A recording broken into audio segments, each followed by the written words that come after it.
Hi കൂട്ടുകാരെ, പുതിയൊരു വീഡിയോയിലേക്ക് എല്ലാവർക്കും സ്വാഗതം.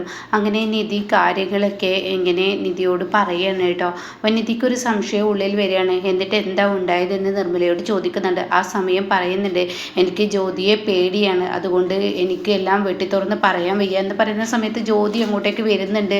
അപ്പോൾ ജ്യോതിയെ കണ്ട ഉടൻ തന്നെ എന്നെ പെട്ടെന്ന് അവിടെ നിന്ന് കൊണ്ടുപോവുകയും മറഞ്ഞു നിൽക്കുകയും പിന്നീട് അവർ അമ്പലത്തിൽ തൊഴുകയും ആ പ്രസാദം വാങ്ങിച്ചു പോവുകയൊക്കെ ചെയ്തു.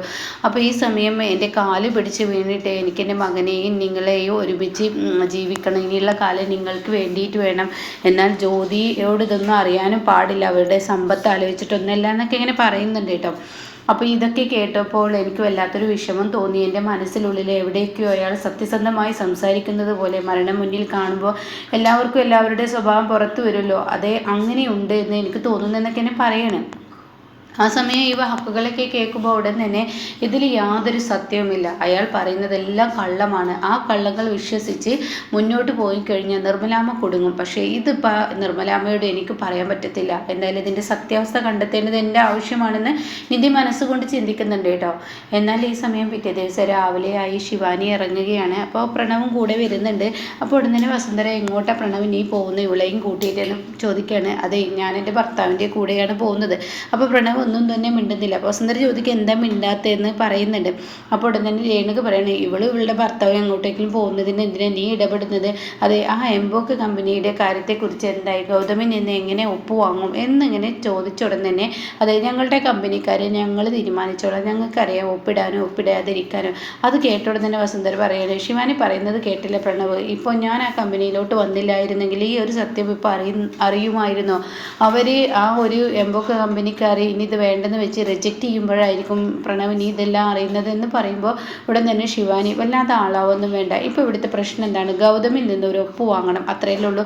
അത് വാങ്ങിക്കാനോ അത് വാങ്ങിച്ചെടുക്കാനോ എനിക്കറിയാം, ഇത്രയും ചെയ്യാവുന്നെങ്കിൽ ബാക്കിയുള്ളതും ചെയ്യാൻ എനിക്കറിയാം എന്നൊക്കെ ഇങ്ങനെ പറയാൻ കേട്ടോ. ആ സമയം ഇത് കേട്ട ഉടനെ ഇവിടെ വസുന്ധര പറയണ, പ്രണവ് ഇവൾ സംസാരിക്കുന്നത് കേട്ടില്ലേ, ഇവളുടെ വാക്കുകൾ കേട്ട് നീ ഓരോന്ന് ഉറഞ്ഞു തുള്ളി കൊണ്ടാണ് നിനക്ക് ഈ നാശനഷ്ടങ്ങളെല്ലാം ഉണ്ടായത്, അത് നീ മനസ്സിലാക്കണം. 500 കോടിയുടെ പ്രൊജക്റ്റാണ്, അത് നഷ്ടപ്പെടുത്താതിരിക്കാൻ നീ ഇവളുടെ വാക്ക് കേട്ട് മുന്നോട്ട് ഇറങ്ങരുതെന്ന് പറയട്ടോ. അപ്പോൾ ശിവാനി പറയണേ, എന്നെ അങ്ങനെ കൊച്ചായി കാണണ്ട. അപ്പോൾ രേണുക പറയണേ, എൻ്റെ മകൾക്ക് അത്ര കുറച്ചിലൊന്നുമില്ല, എൻ്റെ മകൾക്ക് എല്ലാം ചെയ്യാനും എല്ലാം നേടിയെടുക്കാനും അറിയാം, എത്ര ചെയ്യാമെങ്കിൽ അവൾക്ക് ബാക്കിയുള്ളതും ചെയ്യാനും അറിയാം എന്നൊക്കെ ഇങ്ങനെ പറയുന്നത് കേട്ടോ.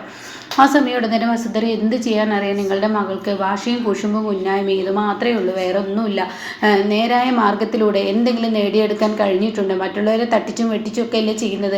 അപ്പോൾ ഉടൻ തന്നെ ശിവാനി പറയണേ, ഇത് തന്നെയല്ലേ നിങ്ങളുടെ സ്വഭാവം, നേരായ മാർഗത്തിലൊന്നും നേടിയെടുത്തല്ലേ. നിങ്ങളിങ്ങനെ പറയും ഞാനാണ് ബിസിനസ് പഠിപ്പിച്ചതെന്ന്, എന്നാൽ ഇപ്പോൾ കണ്ടില്ലേ ഗൗതം ഓരോന്നിനും ഓരോ കുരുക്കുണ്ടാക്കി വെച്ചിട്ടുണ്ടാവും, ആ കുരുക്കിൽ നിന്ന് രക്ഷപ്പെടാൻ ഒരാൾക്കും കഴിയില്ല. അപ്പോൾ ഗൗതം ഉണ്ടെങ്കിൽ ഈ കമ്പനി മുന്നോട്ട് പോകുള്ളൂ എന്ന് ആർക്കും അറിയാത്തൊരു കാര്യമായിരുന്നു. പക്ഷേ ഇതിപ്പോൾ പുറത്ത് വെളിയിൽ വന്നത് ഇപ്പോഴല്ലേ എന്നൊക്കെ ഇങ്ങനെ പറയണേ.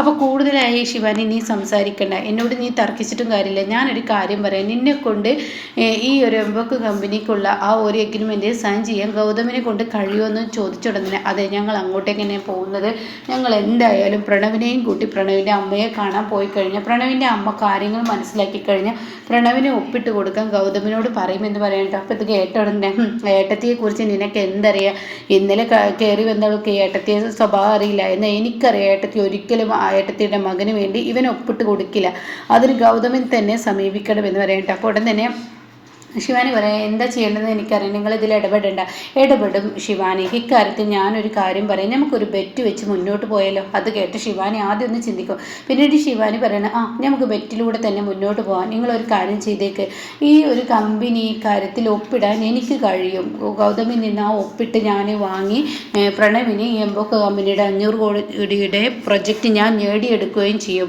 അപ്പോൾ നേടിയെടുത്തു കഴിഞ്ഞാൽ നിങ്ങളൊരു കാര്യം ചെയ്യണം, എന്താ ഞാൻ വേണ്ടതെന്ന് വസുന്ധര ചോദിക്കുകയാണ്. നിങ്ങൾ ആ കമ്പനിയിലോട്ട് ഒരിക്കലും വരരുതെന്ന് പറയാൻ കേട്ടോ.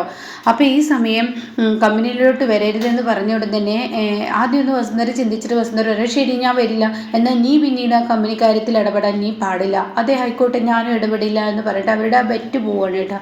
അങ്ങനെ ആ ബെറ്റിലൂടെ തന്നെ മുന്നോട്ട് ഇറങ്ങുകയാണ്. അങ്ങനെ വസുന്ധരയുടെ മുന്നിൽ വെച്ച് ശിവാനി പ്രണവ് പിടിച്ചു കൊണ്ടുപോവാണ്. പ്രണവാണെങ്കിൽ ഒരു അക്ഷരം മിണ്ടുന്നില്ല, പ്രണവിൻ്റെ സ്വഭാവം ആടിമുടി മാറിയിരിക്കുകയാണ്. അപ്പോൾ ഉടൻ തന്നെ രേണുക വന്ന് പറയണേ, എൻ്റെ മോളൊരു കാര്യത്തിന് ഇറങ്ങിക്കഴിഞ്ഞാൽ എൻ്റെ വസുന്ധരയെ നിങ്ങൾ വിചാരിക്കുന്നത് പോലെ തന്നെ നിങ്ങളൊരു കാര്യം ചിന്തിച്ച് എൻ്റെ കൂടെ ഈ അടുക്കളയിൽ ഇവിടെ കൂടാ, അതാണ് നിങ്ങൾക്ക് ഇനി വിധി ഉണ്ടാവുക. എന്തായാലും എൻ്റെ മകളോട് നിങ്ങൾ വെച്ച പറ്റി നിങ്ങൾ തന്നെ തോൽക്കാൻ പോവുകയാണ് എന്നുള്ള ആ സത്യം വസുന്ധരയോട് വെളിപ്പെടുത്തണം കേട്ടോ. ഇതോടുകൂടി വസുന്ധരയോട് അത് വെളിപ്പെടുത്തും. വസുന്ധരയുടെ ഉള്ളിൽ ഭീതി വരികയാണ്. ഈശ്വര, ഇനി അവൾ അങ്ങനെ എന്തെങ്കിലും നേടിയെടുക്കും എന്ന ഭീതിയാണ്. ഇതേ സമയം എങ്ങനെയെങ്കിലും CKCയെ കാണണമല്ലോ. CKC ഇനിയിപ്പോൾ എന്താ പറയാൻ ഒരുങ്ങുന്നതെന്ന് അറിയണമല്ലോ. അപ്പോൾ അതുകൊണ്ട് തന്നെ അതറിയാൻ വേണ്ടി നിർമ്മല പതിയെ ഇറങ്ങണം. അപ്പം നിർമ്മല തനിയാണ് പോകുന്നത്. അപ്പോൾ ഉടൻ തന്നെ നിധിക്കാണെങ്കിലോ ഇതിൻ്റെ സത്യാവസ്ഥ അറിയാൻ നിധി നിർമ്മലയെ ഫോളോ ചെയ്യാനുള്ള ഒരു പരിപാടിയാണ്. അപ്പം നിർമ്മല പറയണത്, ഞാൻ അമ്പലത്തിലോട്ട് തന്നെ ഞാൻ പോയിട്ട് വരാം, എന്നാൽ ഞാനും കൂടെ വരട്ടെ. അത് വേണ്ട എന്ന് പറഞ്ഞിട്ട് ഒഴിവാക്കുന്നുണ്ട് കേട്ടോ. ഈ സമയം പാറു ആണെങ്കിലോ അമ്പലത്തിലോട്ട് എന്ന് പറഞ്ഞിട്ട് നേരത്തെ പോയിട്ടുണ്ട്. അപ്പോൾ പാറുവിൻ്റെ മുന്നിലോട്ട് പ്രണവും ശിവാനി ഓടി വരികയാണ്. എന്നിട്ട് അമ്മ എന്ന് പറഞ്ഞിട്ടുള്ള വിളിക്കുകയാണ്. ആ സമയം പാറു തിരിഞ്ഞു നോക്കുമ്പോൾ ഇവരാണ്. അപ്പോഴേക്കും ശിവാനി കാലത്തിൽ വന്ന് വീഴാണ് കേട്ടോ. അപ്പോൾ ഉടനെ തന്നെ പാറു പറയണേ, മാറി നിൽക്കടി, നീ എൻ്റെ കാലിൽ തൊട്ട് ആ കാലും പിന്നെ ഒന്നിനും പറ്റത്തില്ല, നീ നിൽക്കടി എന്ന് പറയണേ. അപ്പോഴേക്കും പ്രണവ് പറയണേ, അമ്മേ എന്താ ഇങ്ങനെയൊക്കെ പറയുന്നത്, എൻ്റെ ഭാര്യയല്ലേ അമ്മ, എന്നോട് ക്ഷമിക്കണം, തെറ്റുകൾ ആർക്കും പറ്റാം, തെറ്റ് തിരുത്തുന്നതല്ലേ ശരി. അമ്മ ഇപ്പോൾ എനിക്കൊരു ഉപകാരം ചെയ്യുമോ? എന്തോന്ന് ഉപകാരമാണ് നിനക്ക് വേണ്ടത്? നീ ഇപ്പോൾ എന്നെ സമീപിച്ചത് നിനക്ക് ഉപകാരത്തിന് വേണ്ടി, എന്താ നിനക്ക് വേണ്ടത്? അതെ അമ്മ, എൻ്റെ ജീവിതത്തിലെ ഏറ്റവും വലിയ ഒരു ആഗ്രഹമാണ് ഞാൻ എവിടെയെങ്കിലൊക്കെ ഒന്ന് എത്തണമെന്ന്. ആ എത്താനുള്ള ആ ഒരു വഴിയാണ് ഇപ്പം എൻ്റെ ഉള്ളിൽ തുറന്ന് വന്നിരിക്കുന്നത്. അപ്പോൾ ആ തുറന്ന് വന്ന വഴി അമ്മയായിട്ട് തകർക്കരുത്. എന്താണ് ഞാൻ നിനക്ക് തകർച്ച ചെയ്തത്? ആരാണ് നിന്നെ പറ്റിച്ചത്? എനിക്ക് തകർച്ച ഇല്ലാതിരിക്കാനല്ലേ ഗൗതമും ഞാനും ഒക്കെ ആ വീടിൻ്റെ പടിയിറങ്ങി. ഇനിയും നിനക്ക് എന്താ ഞങ്ങളിൽ നിന്ന് വേണ്ടത്? ഞങ്ങളിൽ നിന്ന് ഒന്നും തന്നെ നിനക്ക് തരാനില്ല. അത് കേട്ടോടെ തന്നെ പറയണം ഉണ്ട്. ആ എംബോക്ക് കമ്പനിയുടെ പ്രൊജക്റ്റ് ഗൗതം സൈൻ ചെയ്തതിൽ ഒരു കുരുക്കുണ്ട്. ആ കുരുക്ക് നികത്തണമെങ്കിൽ ഗൗതം ഈ ഒരു എംബോക്ക് കമ്പനിയുടെ കൂടെ ഉണ്ടെന്നുള്ളത് അവർക്ക് തോന്നണം. ഗൗതം ഇറങ്ങിപ്പോയത് കൊണ്ട് തന്നെ എനിക്ക് ആ പ്രൊജക്റ്റ് കിട്ടില്ല. ഒന്ന് ചിന്തിക്കണം, 500 കോടിയുടെ പ്രൊജക്റ്റാണ്, അത് നഷ്ടപ്പെട്ട പിന്നീട് ഞാൻ ജീവിച്ചിരിപ്പില്ല. അത് കേട്ടോടെ തന്നെ നീ ജീവിച്ചാലും മരിച്ചാലും ഒക്കെ ഒരുപോലെയാണ്. നീ ജീവിച്ചിരിക്കുന്നതിനേക്കാൾ നല്ല മരിക്കുക തന്നെയാണ്. അത്ര വൃത്തികെട്ട സ്വഭാവമാണ് നിന്റെ നേട്ടങ്ങൾക്ക് ഗൗതമിനെ ഉപയോഗിക്കും. നിന്റെ നേട്ടം കഴിഞ്ഞ് അവനെ കറിവേപ്പില പോലെ വലിച്ചെറിയും. ഇതുപോലെ ഓരോ കാര്യങ്ങൾ അവന് സ്വന്തമായി നേടിയെടുത്തല്ല. ഈശ്വരമംഗലത്ത് പൊട്ടി പുറപ്പെട്ട പണവും സമ്പത്തൊന്നുമല്ല ഇത്. അത് നീ ആലോചിക്കുന്നത് നല്ലതാണെന്നൊക്കെ ഞാൻ പറയാൻ കേട്ടോ. അതുകൊണ്ട് എൻ്റെ കൈ കൊണ്ട് ആ ഒരു എഗ്രിമെൻറ്റിൽ എൻ്റെ മകനോട് ഞാൻ പറഞ്ഞു ഒപ്പിട്ടതല്ല. അതിന് നീ എൻ്റെ മുന്നേ വന്ന് കണ്ടിട്ടും കാര്യമില്ല, എൻ്റെ ഭാര്യ എന്ത് കിറന്ന് കെഞ്ചിയിട്ടും കാര്യമില്ല, ഞാൻ പോകുന്നതെന്ന് പറഞ്ഞിട്ട് പോവാണ് കേട്ടോ. ഇതേസമയം ഗൗതമിനാണെങ്കിലോ ഒരു സംശയം, നിധിയും നിർമ്മലയും എന്നിൽ നിന്ന് മറച്ചു വെക്കുന്നത് എൻ്റെ അച്ഛനെയാണ്. ആ അച്ഛൻ്റെ സത്യാവസ്ഥ എനിക്കറിയണം, അതിനെ ഇവരെ ഫോളോ ചെയ്യണമെന്ന് തീരുമാനം എടുക്കണം കേട്ടോ. അപ്പം നിധി പുറത്തോട്ട് ഇറങ്ങാൻ ഒരുങ്ങുമ്പോൾ ഉടൻ തന്നെ ഗൗതം ചോദിക്കുക എങ്ങോട്ടൊക്കെയാണ്? അത് ജോലിക്കാര്യത്തിനായിട്ട് ഞാനൊരു ടീച്ചർ ജോലി എന്തെങ്കിലും കിട്ടുമെന്ന് നോക്കാൻ വേണ്ടി പോവാണ്. എന്നാൽ ഞാനുണ്ട്, എനിക്കൊരു വഴിയുണ്ട്, നമുക്ക് 2 പേർക്കും കൂടി ഒരു ഓട്ടോയിൽ പോകാമെന്ന് പറയുന്നത്. അങ്ങനെ ഇവർ 2 പേരും ഓട്ടോയിൽ കയറുക. അപ്പം നിധിക്കാണെങ്കിലോ ആ ഒരു നിർമ്മല പോകുന്ന സ്ഥാനത്തോട്ട് പോകുന്നത് കൊണ്ട് തന്നെ അവിടെ നിർത്തണമല്ലോ. അപ്പം നിധി പറയണ, ഇനി ഗൗതം പോയിക്കോ, ഞാൻ ഒരു ഫ്രണ്ടിനെ കാണാനുണ്ട് ഈ വഴിക്ക്, അതെങ്ങോട്ടാനിയും അല്ല ഗൗതം പോയിക്കോ എന്ന് പറഞ്ഞിട്ട് ഗൗതമിനെ പറഞ്ഞു വിടുകയാണ്. ഇതേസമയം നിധി നിർമ്മലയെ തിരക്കി പോവാണ് കേട്ടോ. എന്നാൽ നിർമ്മലയുടെ അരികിലോട്ട് വീണ്ടും വന്നെത്തുകയാണ് ഈ പറയുന്ന CKC. അപ്പോൾ CKC വീണ്ടും പറയണേ, ഞാൻ പറഞ്ഞത് തന്നെ ആവർത്തിക്കുന്നു, എനിക്കെൻ്റെ മകനെ കാണണം, എൻ്റെ ജീവിതത്തിലെ ഏറ്റവും വലിയ ആഗ്രഹമാണ്, നീ എനിക്ക് കാണിച്ചു കൊണ്ടാൽ ഞാൻ അതിനു വേണ്ടിയാണ് നിൻ്റെ ഒപ്പം ഇങ്ങനെ കെഞ്ചി നടക്കുന്നത്, നീ എനിക്കൊരു സമാധാനം തായോ, ഞാൻ മരിക്കുന്നതിന് മുന്നേ എൻ്റെ മകൻ്റെ കാല് പിടിച്ച് കരയണമെന്ന് എനിക്കൊരു ആഗ്രഹമുണ്ട്, ആ ആഗ്രഹം നീ സാധിപ്പിച്ചു കൊണ്ടാ എന്നൊക്കെ ഇങ്ങനെ പറയണം.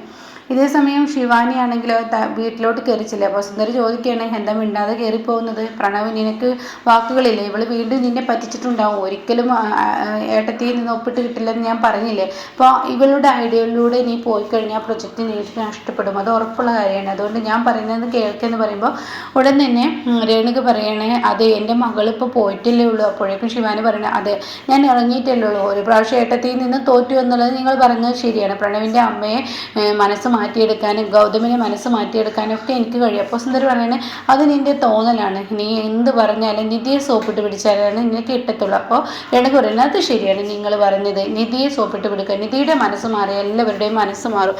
അപ്പോൾ അതുകൊണ്ട് അത് നേടിയെടുക്കും എൻ്റെ മോൾക്ക് കഴിയും. നിധിയെ എത്ര വേണമെങ്കിലും ഞങ്ങൾക്ക് എന്തും ചെയ്യാനുള്ള ആ ഒരു ഇത് ഞങ്ങളിലുണ്ടല്ലോ, കാരണം ഞങ്ങളെ കൂടെ ജീവിച്ച ആളല്ലേ നിധിയുടെ സ്വഭാവം എന്താണെന്ന് ഞങ്ങൾക്ക് തിരിച്ചറിയാം. അപ്പോൾ അതുകൊണ്ട് തന്നെ നിധിയെ മാറ്റിയെടുക്കാനും ഞങ്ങൾക്കറിയാം എന്നൊക്കെ പറയും കേട്ടോ. അപ്പോൾ ഇനി എന്തായാലും നിധിയെ മാറ്റിയെടുത്ത് ഞാൻ ആ എഗ്രിമെൻറ്റിൽ സൈൻ ചെയ്യിപ്പിക്കുന്ന ഉറപ്പും വസുന്ധരയ്ക്ക് കൊടുക്കുന്നുണ്ട് കേട്ടോ.